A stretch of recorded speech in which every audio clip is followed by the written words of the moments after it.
ജ്യോതിഷ ദർശനത്തിലേക്ക് മാന്യ പ്രേക്ഷകർക്കെല്ലാം സ്വാഗതം. അനിഴം നക്ഷത്രത്തിൻ്റെ പൊതു സ്വഭാവങ്ങളെക്കുറിച്ചും ഈ വർഷത്തെ 2026 ഫലങ്ങളെക്കുറിച്ചും ഗുണദോഷങ്ങളെക്കുറിച്ചുമാണ് ഇന്ന് ചിന്തിക്കുന്നത്.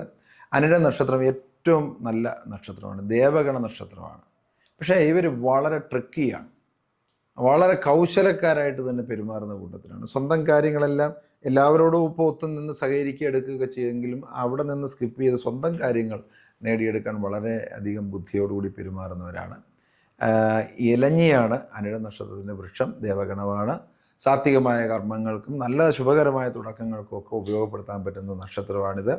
ജനനദശ ഏകദേശം 9.5 വയസ്സ് വരെ ശനിദശയിലാണ് ഈ നക്ഷത്രക്കാർ ജനിച്ചിരിക്കുന്നത്. അപ്പോൾ ആ ഒരു 9.5 വയസ്സുകാരൻ ബാലാരിഷ്ടതകൾ സൂചിപ്പിക്കുന്ന ബാല്യത്തിലെ ആ ജനനം കൊണ്ട് ചില രോഗങ്ങളും ദുരിതങ്ങളും, അതാണ് അരിഷ്ടത എന്ന് പറയുന്നത്. ചില നക്ഷത്രങ്ങളിൽ ജനിക്കുമ്പോൾ ആ ജന്മശിഷ്ടദശാകാലം കൊണ്ടൊരു വ്യക്തി അനുഭവിക്കുന്നതിനാണ് അരിഷ്ടത എന്ന് പറയുന്നത്. അപ്പോൾ അതിന് കറുകഹോമം, ആ നക്ഷത്രത്തിൽ കുട്ടികൾ ജനിക്കുകയാണെങ്കിൽ കറുകഹോമം, ഗായത്രി ഹോമമൊക്കെ ചെയ്യുന്നത് നന്നായിരിക്കും. ഈ നക്ഷത്രക്കാരെ സംബന്ധിച്ചിടത്തോളം നല്ല അധ്വാനശീലരാണ്. അവർക്ക് എപ്പോഴും പ്രവൃത്തി നിരതരായിരിക്കും. ഒരു മടിയും കൂടാതെ യാതൊരു തരത്തിലുള്ള ബുദ്ധിമുട്ടും പ്രകടിപ്പിക്കാതെ തൊഴിലിൽ അവർ ചെയ്യുന്ന ജോലിയിൽ സമർപ്പണത്തോടുകൂടി പ്രവർത്തിക്കുന്ന ആൾക്കാരാണ്. അതുപോലെ സാത്വികമായ ചിന്തകൾ, ആത്മീയമായ ചിന്തകൾ, ഫിലോസഫിക്കലായ ചിന്തകൾ, സൽക്കർമ്മ നിരതരായിരിക്കും. എപ്പോഴും അടിസ്ഥാനപരമായി ഈശ്വരവിശ്വാസികളാണ്. നല്ല ക്ഷേത്രവിശ്വാസം പുലർത്തുന്നവരും ദാനധർമാദി കാര്യങ്ങളിൽ പങ്കെടുക്കുന്നവരുമാണ്.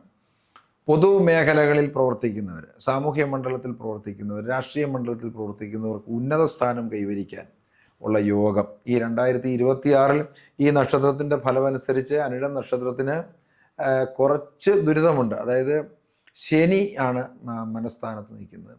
ആ സന്താന മനസ്ഥാനത്ത് നിൽക്കുന്ന ശനി കുറച്ച് ദുരിതം ഉണ്ടാക്കും. മാനസിക ക്ലേശങ്ങൾ, സന്താനങ്ങൾക്ക് കുറച്ച് ബുദ്ധിമുട്ടുകൾ, അല്ലെ സന്താനങ്ങളിൽ നിന്നുള്ള ക്ലേശങ്ങൾ, ഇതൊക്കെ ഉണ്ടാകാനുള്ള സാധ്യതയുണ്ട്. വ്യാഴത്തിൻ്റെ സ്ഥിതി അഷ്ടമസ്ഥാനത്താണ്. അഷ്ടമത്തിൽ നിൽക്കുന്ന വ്യാഴത്തെ സംബന്ധിച്ചിടത്തോളം സുഖാനുഭവങ്ങൾക്കെല്ലാം കുറവ് വരും. എന്നാൽ ആയുസ്സിന് ദുരിതമൊന്നും വരത്തില്ല, ദീർഘായുസ്സായിരിക്കും. രോഗങ്ങളുള്ളവർക്ക് ആ രോഗങ്ങൾ ശമിക്കാൻ ഇടയാകുന്ന, രോഗശമനം ലഭിക്കുന്ന ഒരു കാലയളവാണ്. വിദ്യാർത്ഥികളെ സംബന്ധിച്ചിടത്തോളവും അതുപോലെ തന്നെ അധ്യാപകരെ സംബന്ധിച്ചിടത്തോളവും ഒക്കെ തന്നെ നല്ല ഒരു സമയമാണ്. വിദേശത്തേക്ക് പോകാൻ ആഗ്രഹിക്കുന്നവർക്ക് നല്ല ഒരു വിദേശ സഞ്ചാര ഭാഗ്യം ലഭിക്കുന്ന ഒരു സമയമാണ്. ഇന്ദ്രനീലമാണ് ഈ നക്ഷത്രക്കാർക്കുള്ള ധരിക്കേണ്ടതായിരിക്കുന്ന രത്നം.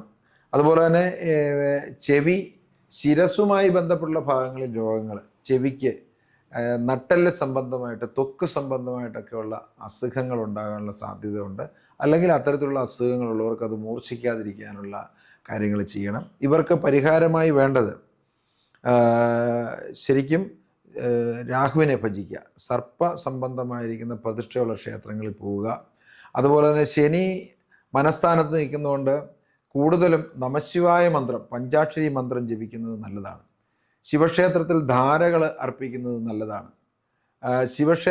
ശിവക്ഷേത്ര ദർശനം നടത്തുന്നത് നല്ലതാണ്. ശാസ്താവിന് കറുകമാല ചാർത്തിക്കുന്നതും അതുപോലെ തന്നെ എള്ള് കിഴി കത്തിക്കുന്നതും ഒക്കെ, നീരാഞ്ജനം കത്തിക്കുന്നതും ഒക്കെ ഈ നക്ഷത്രക്കാർക്ക് ഗുണകരമായിരിക്കുന്ന അനുഗ്രഹങ്ങൾ ഈ വർഷം ലഭിക്കാനിടയാകും.